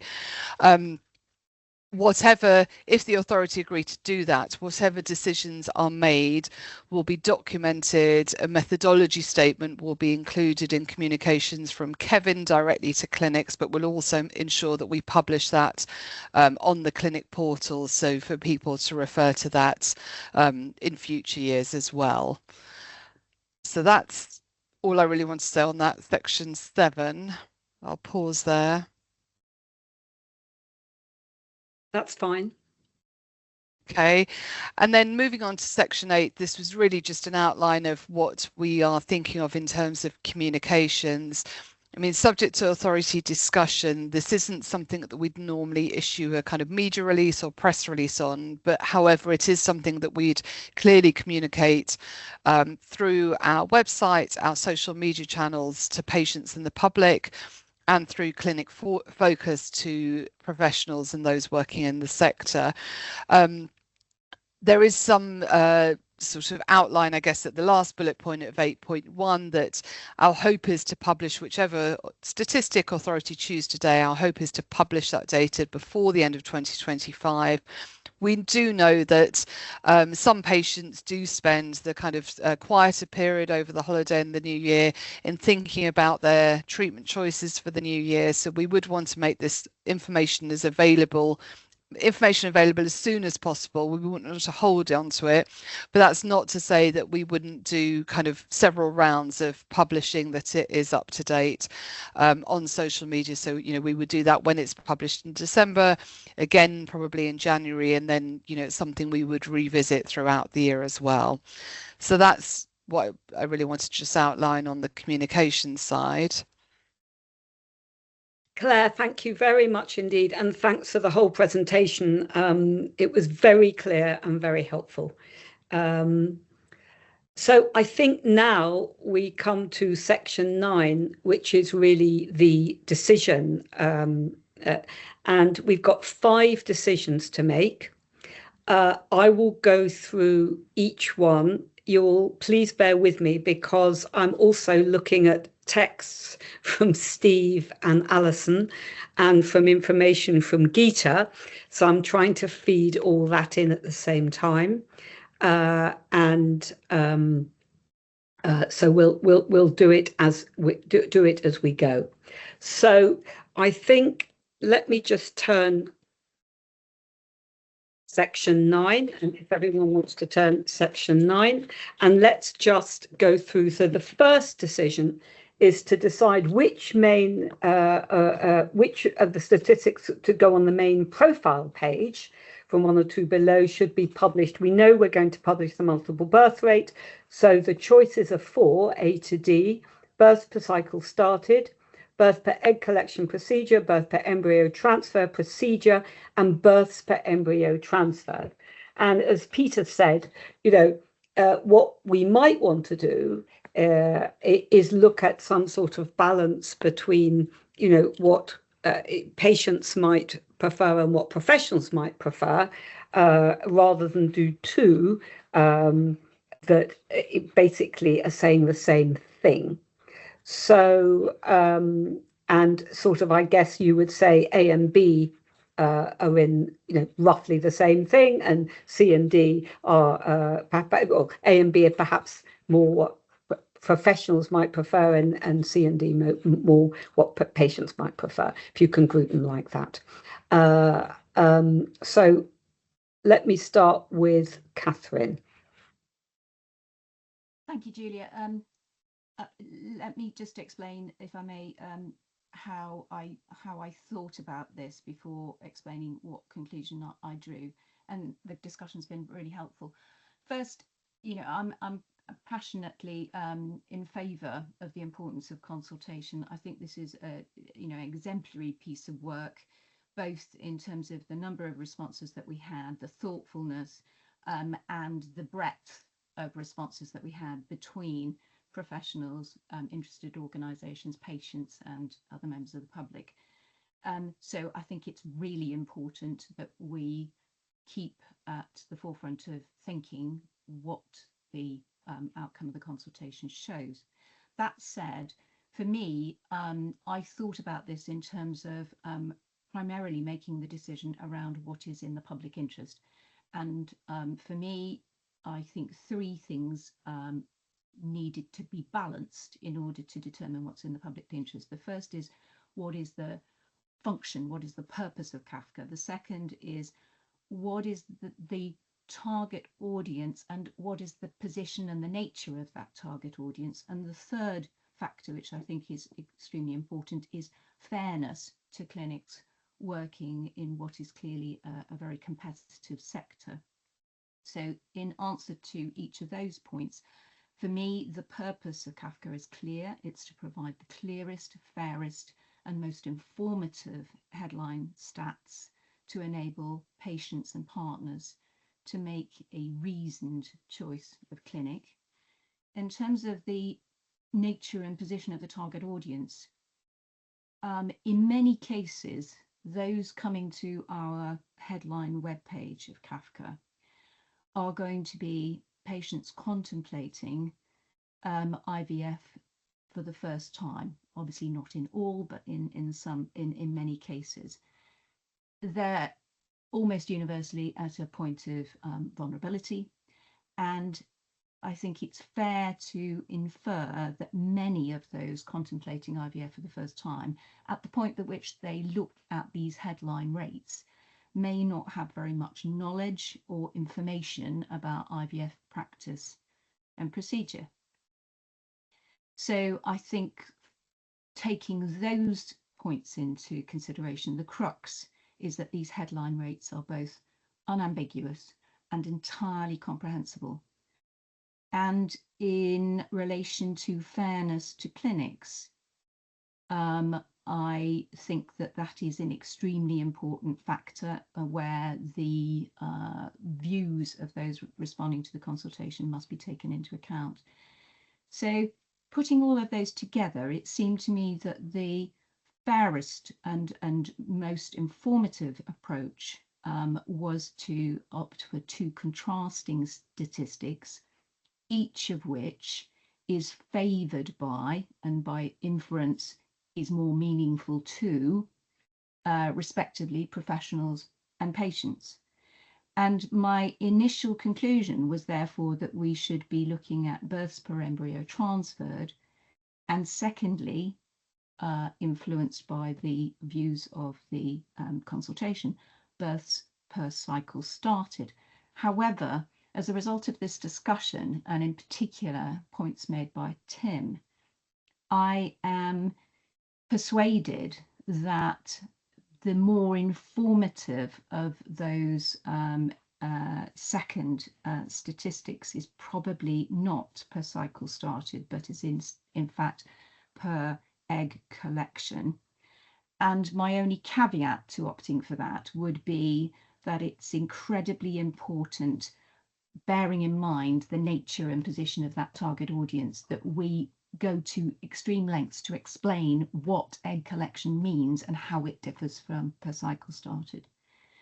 So that would be my conclusion: per embryo transferred and per egg collection. Thank you.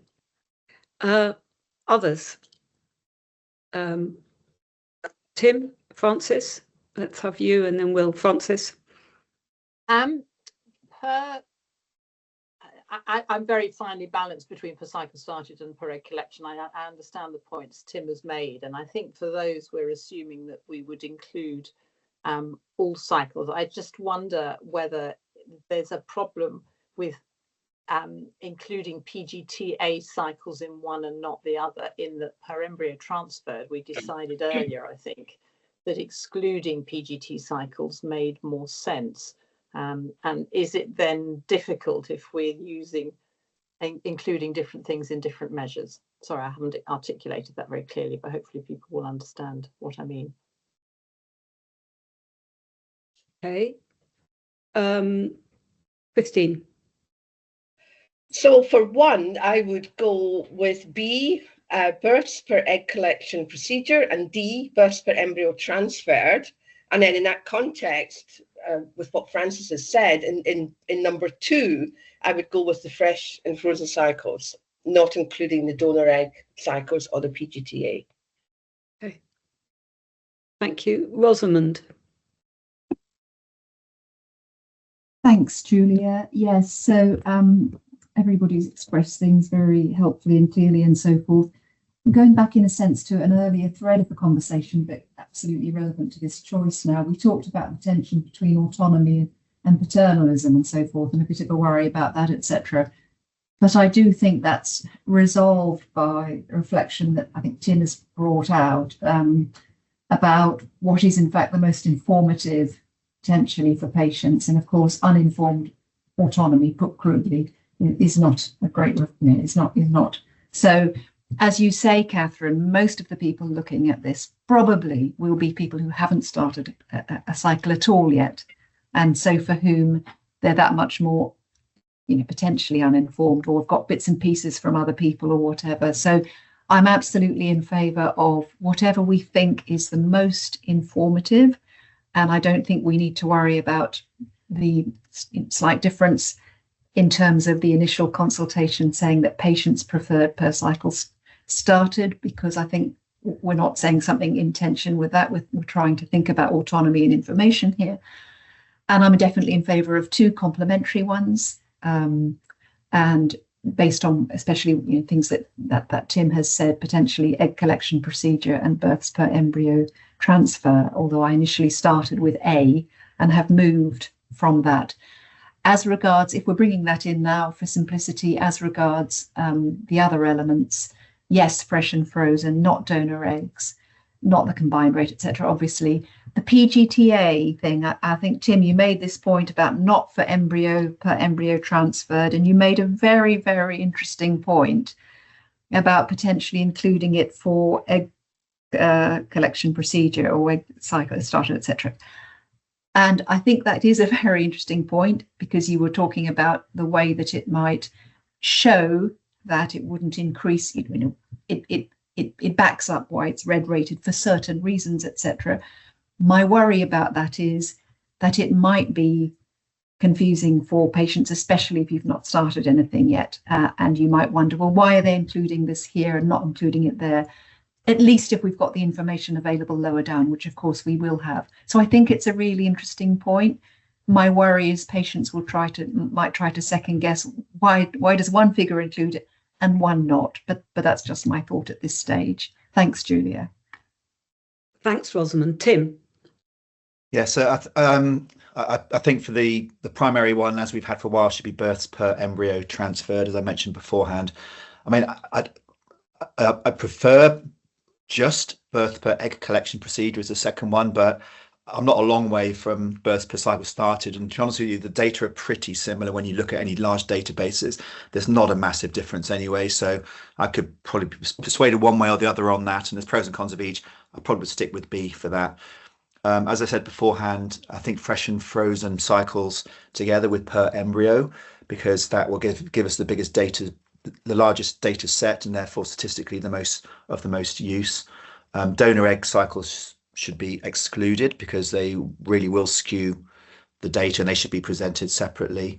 I sort of, as I've said beforehand, and really following on what Rosamond just said, I think PGTA again should be excluded from the per embryo transferred. I can see an advantage, as I said before, in having all embryos fresh frozen, PGTA or not, in more of the cumulative success rate, which is really what you're looking at with per cycle started or per egg collection procedure.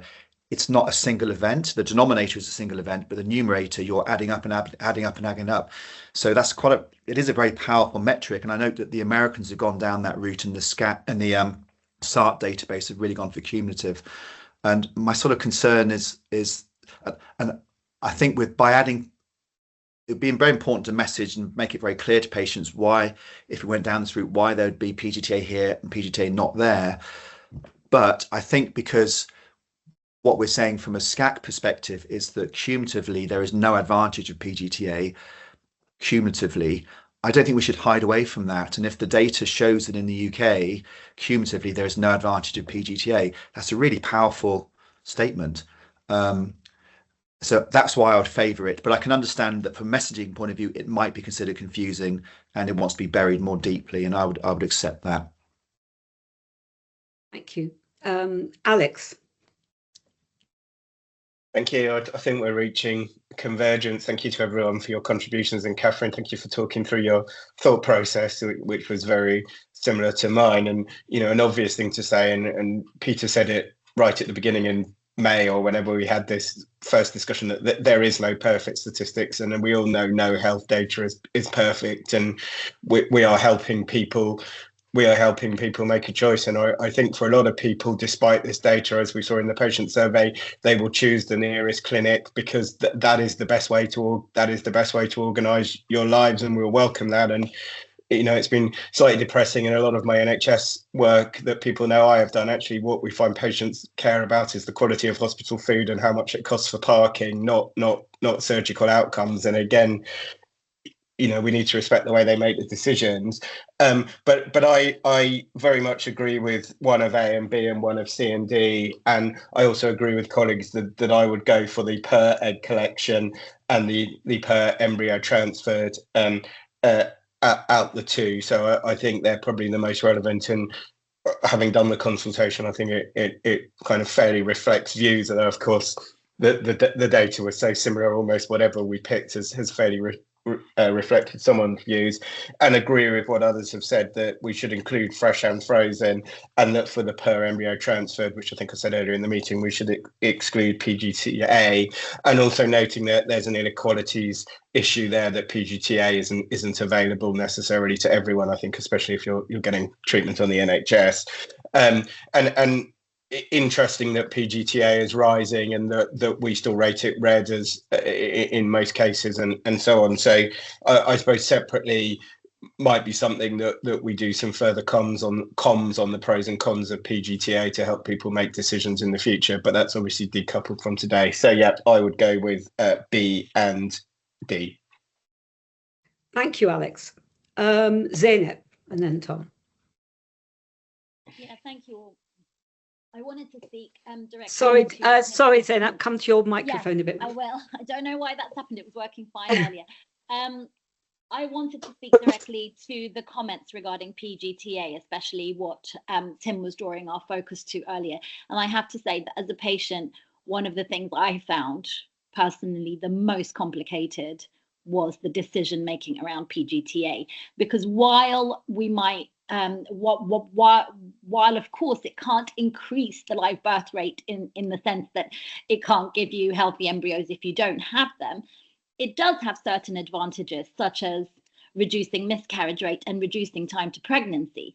That is why I wonder, I'm just possibly going to slightly disagree with you, Tim, there, that in terms of the per egg collection procedure, where we're thinking about 1 year, I don't think it will necessarily be the case that there won't be any difference, because there won't be any difference if we assume that people are going to be using all of their embryos within 1 year, whether they've had PGTA or not. And I think for most fertility patients, that is not necessarily the case, particularly fertility patients who are having very complex and long fertility journeys, who are having miscarriages. Oftentimes, they might take quite a long time to build up the emotional resources and the courage to come back to treatment. So actually those two figures might look different, because patients might take a longer time to get through multiple embryos that haven't been tested. And I just really wanted to flag that, because I do think that's a tricky thing. But also, you know, we have rated PGTA as green for avoiding miscarriages and time to pregnancy. And so in that sense, it is an appropriate choice for some patients in certain situations. And I think it is quite helpful for those patients to be able to see the differential that there might be. My slight worry is that And I'm not, I'm not necessarily saying where it should be included, but my slight worry is that if we take PGTA out of the equation altogether, it's going to lead some patients to underestimate their chances of being able to have a baby, because it's going to be less within a year than it might have been, if you see what I mean. I just really wanted to add that to the discussion. Just to say, it's not green for time to pregnancy. There's no evidence that it speeds up time to pregnancy. If anything, it slows it down. Okay, my apologies. It's just green for reducing miscarriage, right? Yeah. Okay, thank you, Zainab. Does anybody want to, Tim or Francis, do you want to just come back on that, or? I completely take Zainab's point that she said about that, and again, it may be easiest to just exclude PGTA, and again, we can, I guess, reassess it in a year's time or 2 years' time, across the board there, for clarity, I suppose. I can see advantages, but it's a finely balanced thing. So, okay, yeah. Thank you, Tom. Yeah, I think it. Francis, do you want to come in first in response to that? Sorry, Francis. Yes. Yeah, I mean, I know that for some patients, reducing the chance of having another devastating miscarriage is really important. But the flip side of that is that they may also be reducing their chances of having a healthy pregnancy. And it's very important that those two together are there. So my preference would be to exclude PGTA cycles from the births per embryo transferred, but include them in the whether we go for egg collection procedure or per cycle started. And let's not forget that they will be included in the statistics underneath the main headline rate. So the information is actually there. So it's not like we're getting rid of it. Tom? Thanks. I think most things have already been said, but just for the record, I agree with the principle of two headline statistics. I agree that they should be trying to do slightly different things, and I agree with what has generally been suggested, which is B and D. I do think that we should exclude the things that have been said that we should exclude for simplicity's sake, but that we should explore how that information is provided in more detail further down. I think people for whom this is relevant will seek more information. I also wholeheartedly support what Tim said about coming and revisiting it as this situation changes, because I think we will see more and more of it over time. And so it's probably a matter of timing rather than saying yes on or the other thing. Thank you. Anya? I think I've slightly shifted my perspective during the discussion, and I still think the focus needs to be on simplicity and ease of comprehension to anyone going to the webpage. But I think not necessarily having to do per cycle started as the key indicator, but I sort of going with the spirit of why that's important to patients, which is, I think, just that easy to comprehend journey concept. So whatever metric we did use, and I think embryo transfer for me makes sense as well, just making sure it's really, really clear and comprehensive, and that there's then the access to further information should that be chosen. And then secondly, agree, I think PGTA feels like it's something that is, from what I can see, rising, so we may need to revisit it anyway, but I would be in favour of at this stage excluding it. Thank you. So let me just share with you, because I've got thoughts from Steve, Alison and Geeta.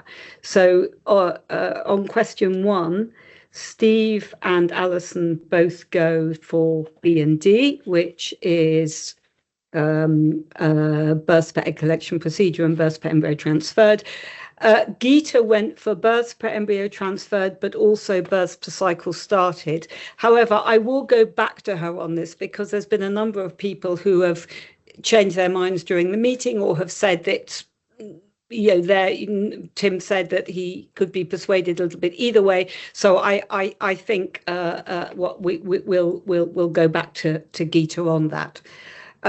With regard to question 2, Alison's view is a combination of both fresh and frozen, and excluding PGTA, as a lot of people have already said.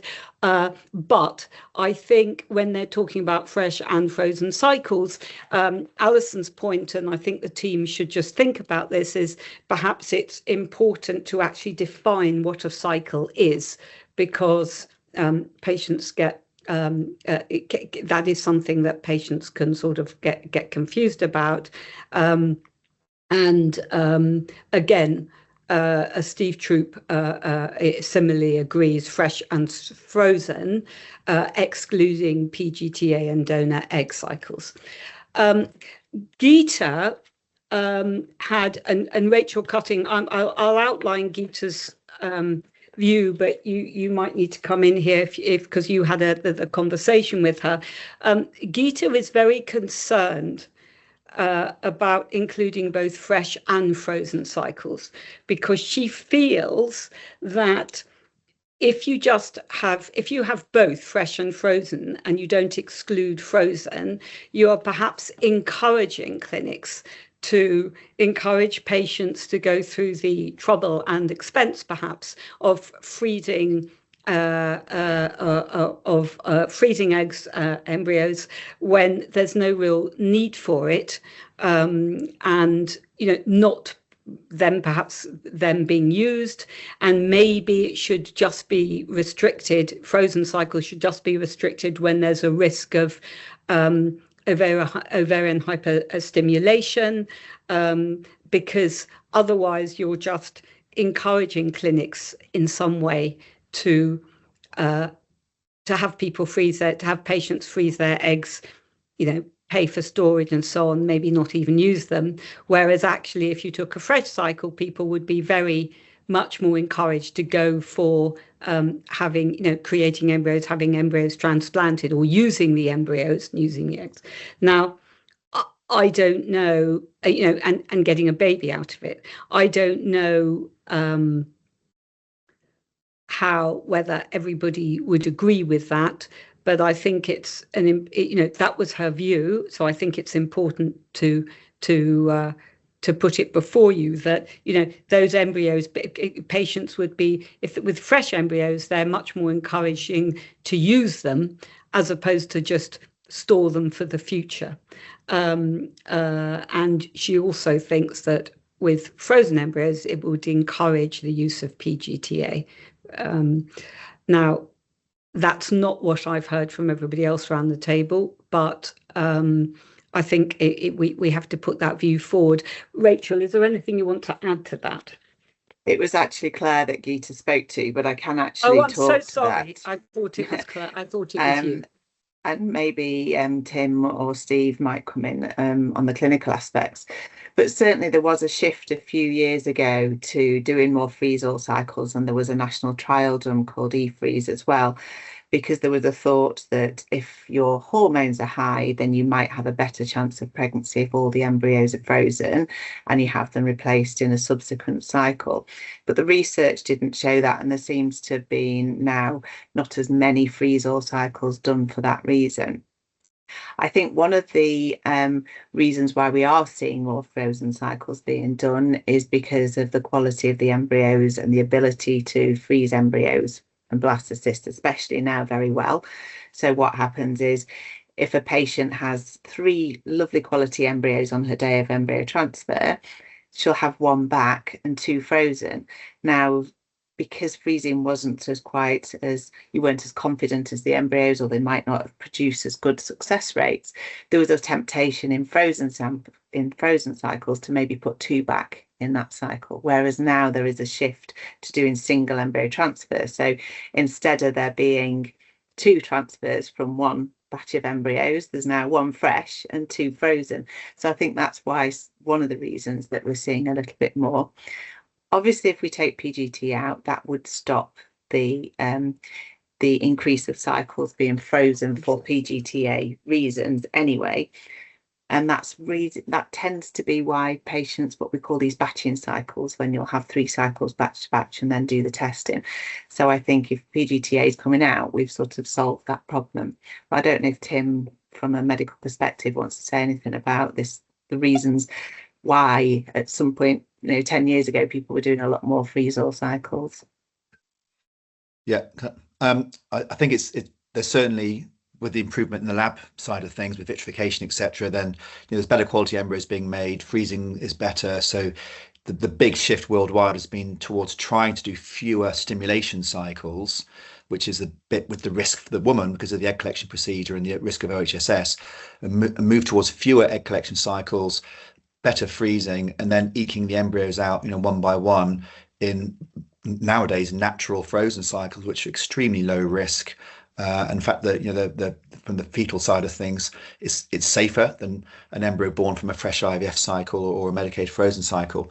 So I think the way it's going is fewer stimulation cycles, more frozen cycles. So for me, if we were focusing on separating them out and just looking at fresh, the data set is just getting smaller and smaller. I know that there are clinic groups that have a different view of this, and some are keener on having a lower dose, more egg collection approach with less freezing. But I don't think that's really the way things are going worldwide, and I think we need to go with the majority of clinical practice worldwide, which I think is evidence-based practice. Okay, thank you. Francis? Thank you.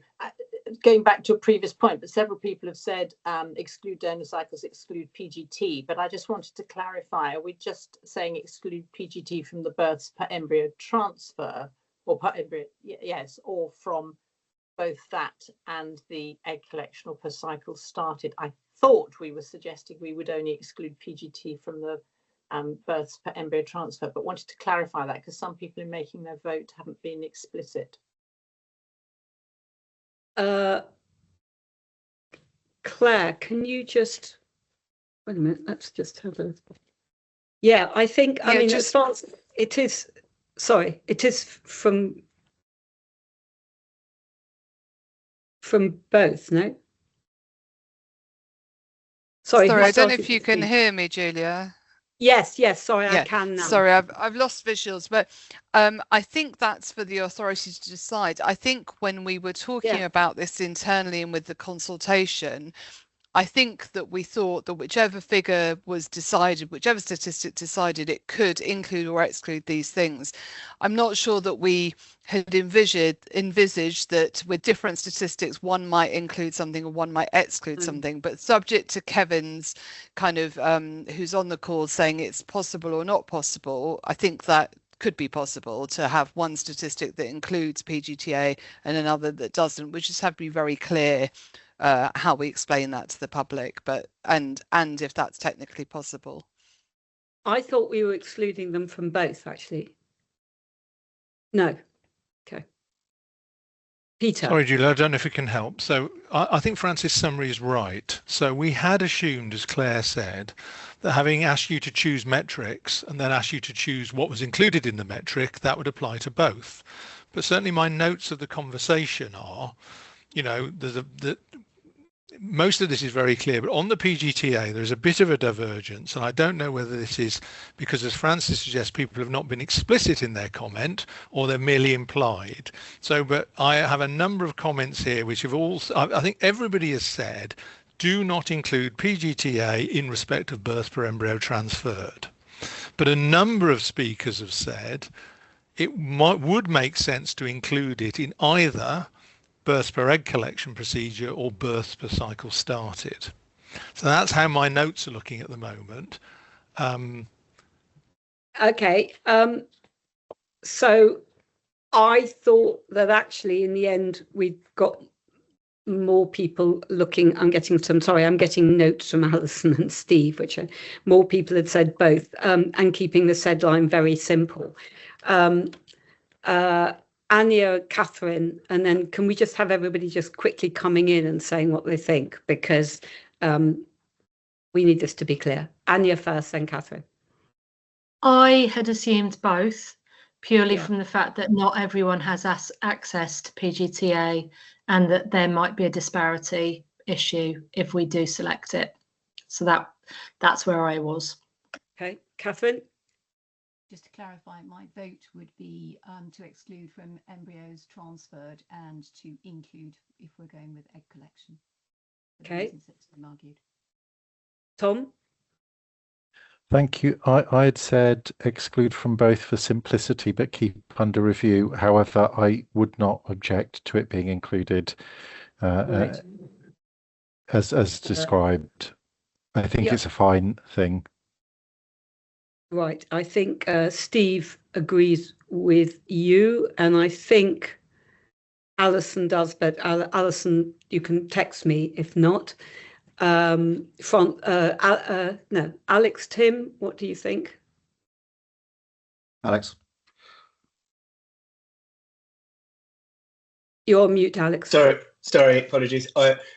Again, I don't feel strongly. I agree with Catherine, including the first one, excluding the second one, but like others, don't feel particularly strongly. Okay. Tim? I probably, sorry for initially suggesting that it was split, because it's obviously, I think we agreed on pretty much everything apart from this bit here. I feel we should exclude PGTA for births per embryo transferred, but it should be included with birth per egg collection. Okay. Catherine, is that a legacy hand or? Okay. Francis? And I agree with Tim, and the reason for that is that PGTA will slightly reduce the chance of success if you're looking at births per egg collection procedure, and I think it's important that that is therefore captured in there. So I actually think it's a very important decision. Okay. Rosamond? Yes, so everybody has made brilliant points. I think I still slightly, I think my view is captured a bit by Tom, potentially not it's not a one way or the other incredibly determined, and I think we should come back to this. I still slightly favour out of both, with full, of course, awareness that people can then click down further into the data and then see this does or doesn't make much difference, etc., and in line with the red rating, etc. And I'm influenced here by the fact that it's currently only 3% and the NHS access point. But yeah, so currently on balance, slightly in favour of out of both. Thank you. Okay. Anya, is that a legacy hand? Yeah. So Alison says, Alison has given her view now, which is exclude from per embryo transfer and include for egg collection. I'm sorry, everybody, if that was a bit confusing, and I hope I didn't confuse people, but I think we were pretty evenly handed, but I think the small majority is to go with include in embryo transfer and exclude for birth per egg collection procedure. Sorry, the other way around. Sorry. Include for egg per and exclude for birth per embryo transferred. So Peter, is that was your recollection, and you've got that?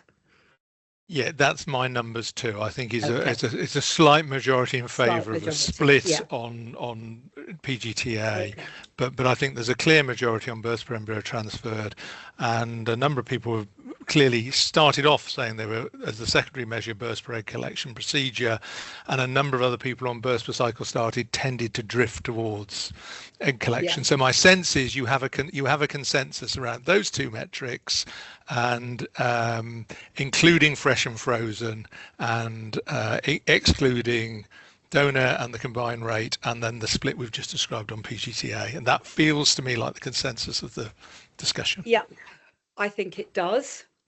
Julia, just to say, Julia, sorry, it's interesting that in some ways for the thorny issue question, there was a slight split along clinical and non-clinical lines. I'm not saying whether that's right or wrong. Yes, but it's an observation. But there was, and these things are. It's tricky. But you're right, and for that reason also, I think we've probably got to a good decision. So I think we have a consensus broadly on 1 and 2, I think we do need to go back to Geeta and just explain why we've done it, and I will do that, or somebody will do that. The third one, I think we've sort of, again, it was to agree what data will be shown for clinics who have not met the full CAFCA. We had this discussion before, and what I took from that is that the authority was really very against either showing data from 2018, old data, and was actually in favour of a line which said clinics had that those clinics had not submitted data, but if they were to do so, it would be included. Can I just see from nods or whatever that people are happy, or does anybody have further comments on that? No, great. And for the record, I think Alison, Steve, and also Geeta agreed with that. There was the next one, number 4, is to agree that we do not reinstate a symbol to signify in line with national average at the top of each clinic page. Now, there was quite a lot of discussion about this, and there was some suggestion of perhaps attaching the national average to each distinct element, which I think we heard from Peter was quite a lot of work. I think, bearing in mind, as Tom made the point, that this is it's a sort of dynamic exercise, that what we do now is not set in stone. We're looking anyway at how we produce data and so on. This is just for to get this off the ground, and then we can, as people live with it and read it and use it, we might want to refine it. And so I think I did hear the consensus being that we should remove that symbol. But again, if anybody disagrees, can they put their hand up? I know that Zainab had some misgivings, but are we happy that there is a general consensus to do that just for the moment? But, we will obviously be keeping an eye on things. Okay. And for the record, Stephen, Alison, and Geeta agreed. And finally, to establish a subgroup of authority members to decide on methodological questions, as put out in section 7. Peter, am I right that we've actually chosen a subgroup if the authority agree to it?